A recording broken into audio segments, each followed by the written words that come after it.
야곱은 자신의 인생을 나그네 길의 세월이다, 험악한 세월이다 이야기를 합니다. 밤과 같은 인생이다 라고 지금 이야기를 하는 겁니다. 소망이 보이지 않는 시간, 어둠의 시간, 어디로 가야 할지 목적지를 찾을 수 없는 시간, 그런 시간을 어둠의 시간이라고 합니다.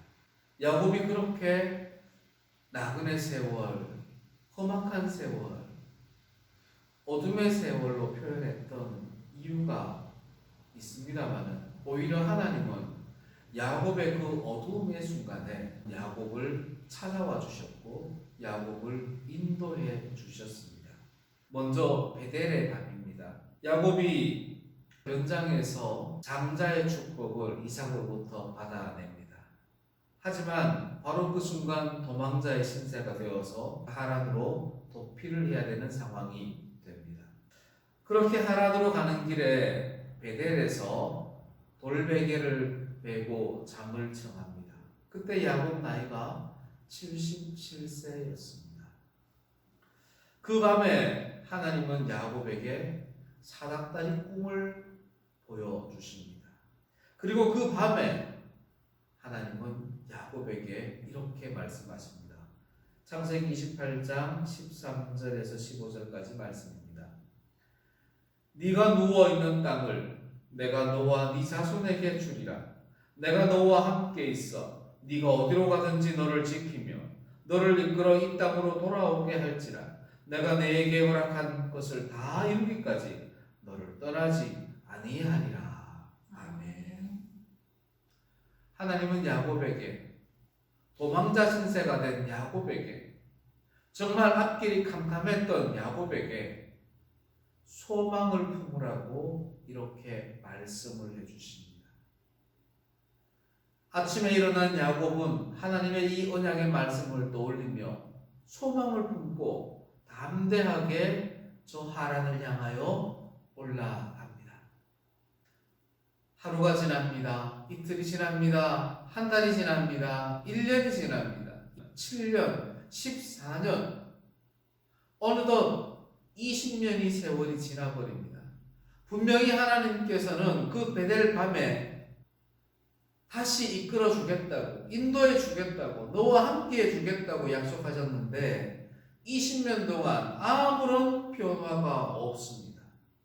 낙심하고 포기할 만한데 바로 그때 하나님은 야곱에게 또다시 명령하십니다. 창세기 31장 3절입니다.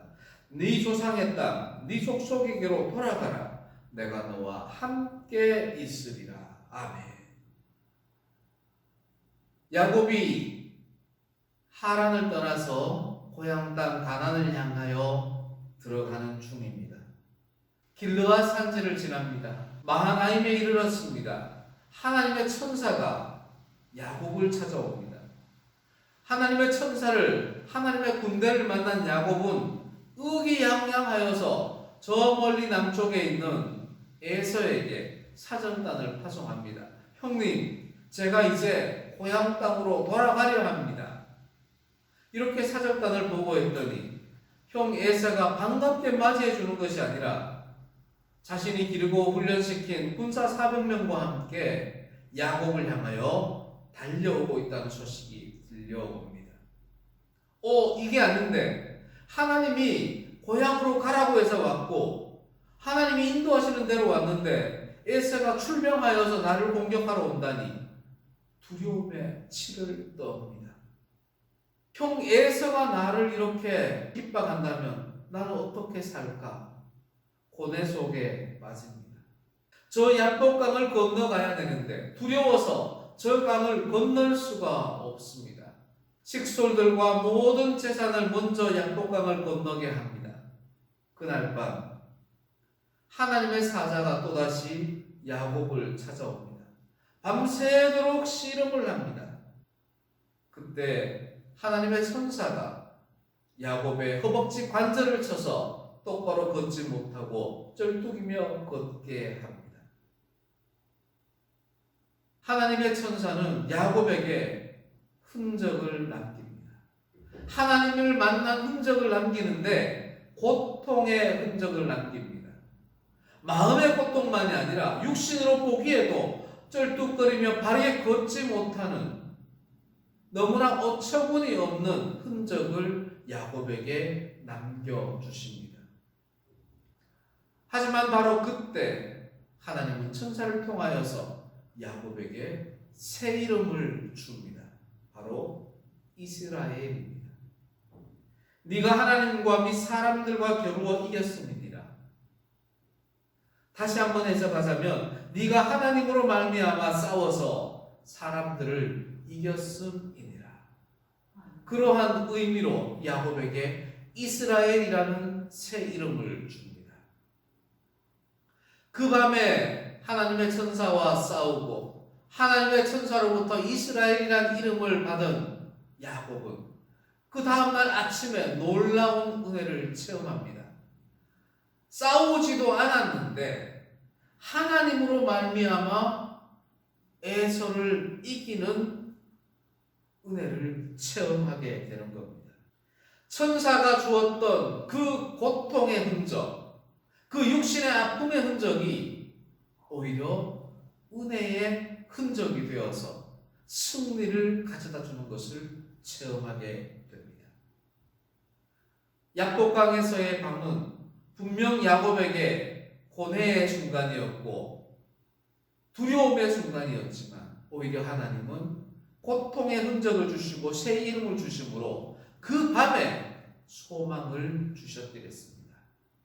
야곱이 가나안 땅 헤브론에 들어와 거주한 지 22년째 되던 때입니다. 7년 풍년이 일어납니다.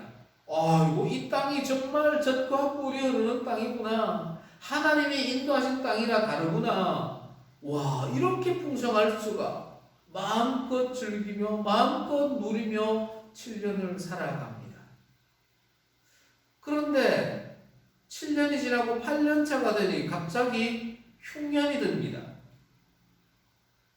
그런데 올해에도 흉년이 들어 기근이 견딜 수가 없습니다. 야곱의 집에 쌓아놨던 곡식도 다 소진되어 버렸습니다. 이제 야곱이 정말 굶어 죽을 판인데 저 애굽 땅에는 양식이 있다는 소식을 듣습니다.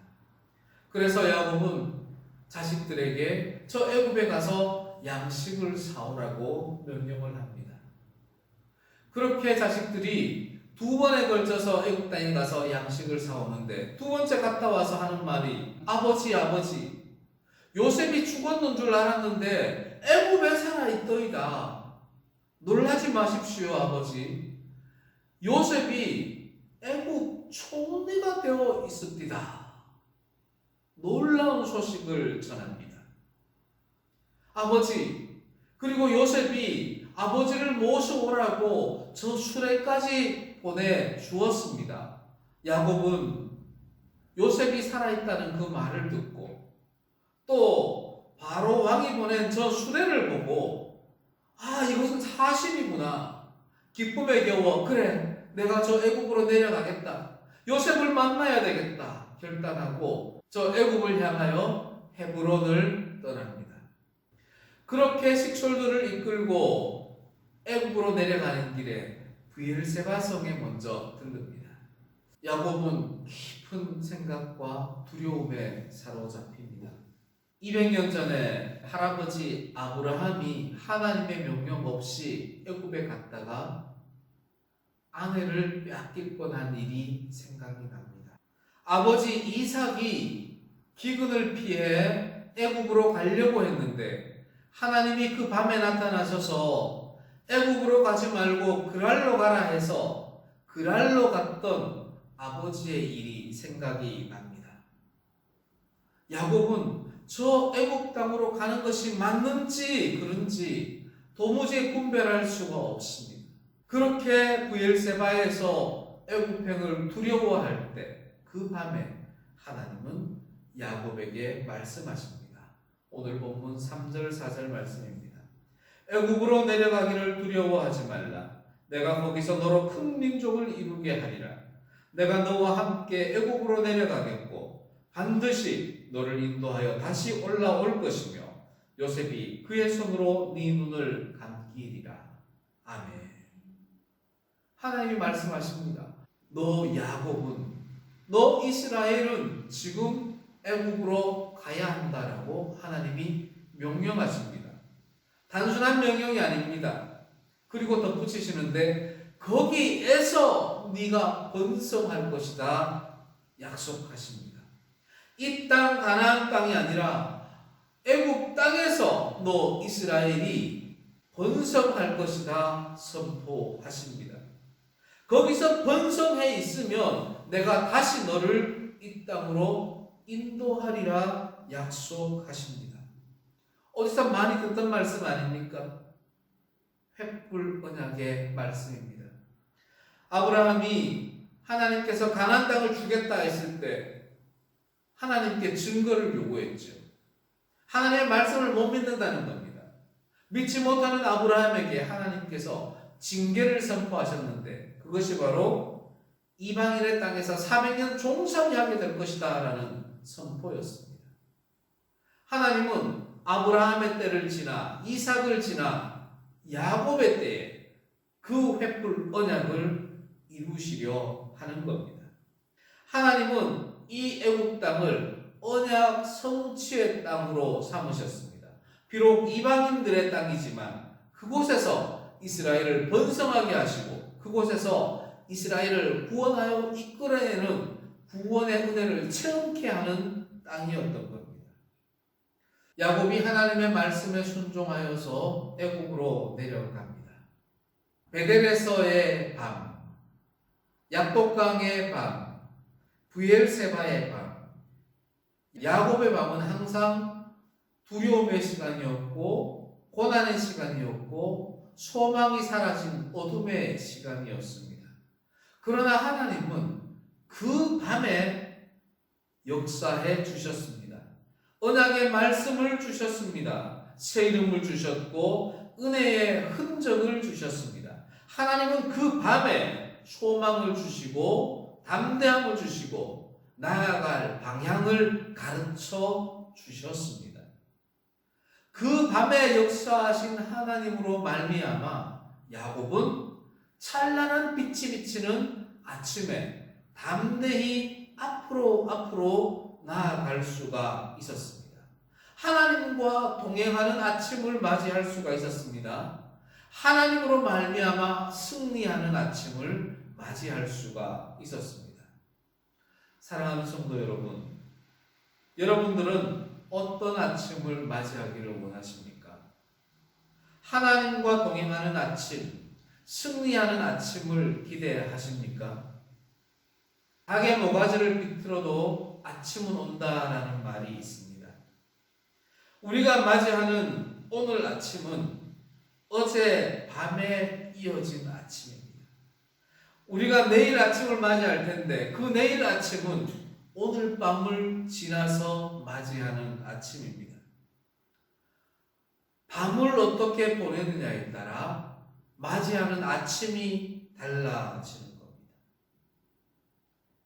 신랑 되신 예수님은 밤에 오셨더랬습니다.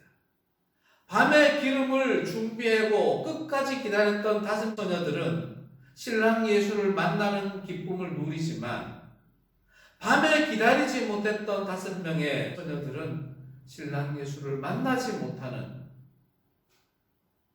안타까운 일이 벌어지게 되는 겁니다. 어두운 밤과 같은 세상, 한 치 앞도 볼 수 없는 세상일지라도, 두려움과 고통이, 아픔이, 고난이 가득한 세상일지라도 하나님은 그 밤에, 그 어려움 속에, 그 고난 속에서 역사하시는 분입니다. 그러기에 우리는 밤과 같은 어두운 세상을 살고 있을지라도 그 밤에 오히려 신랑 예수를 기다려야 합니다. 그 밤에 오히려 하나님의 말씀을 품어야 합니다.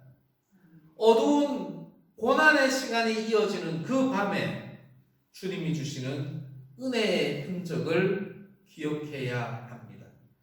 우리 모두 예수 그리스도로 옷 입고 하나님이 주신 새 이름으로 소망의 아침, 기쁨의 아침, 승리의 아침을 맞이합시다. 아멘.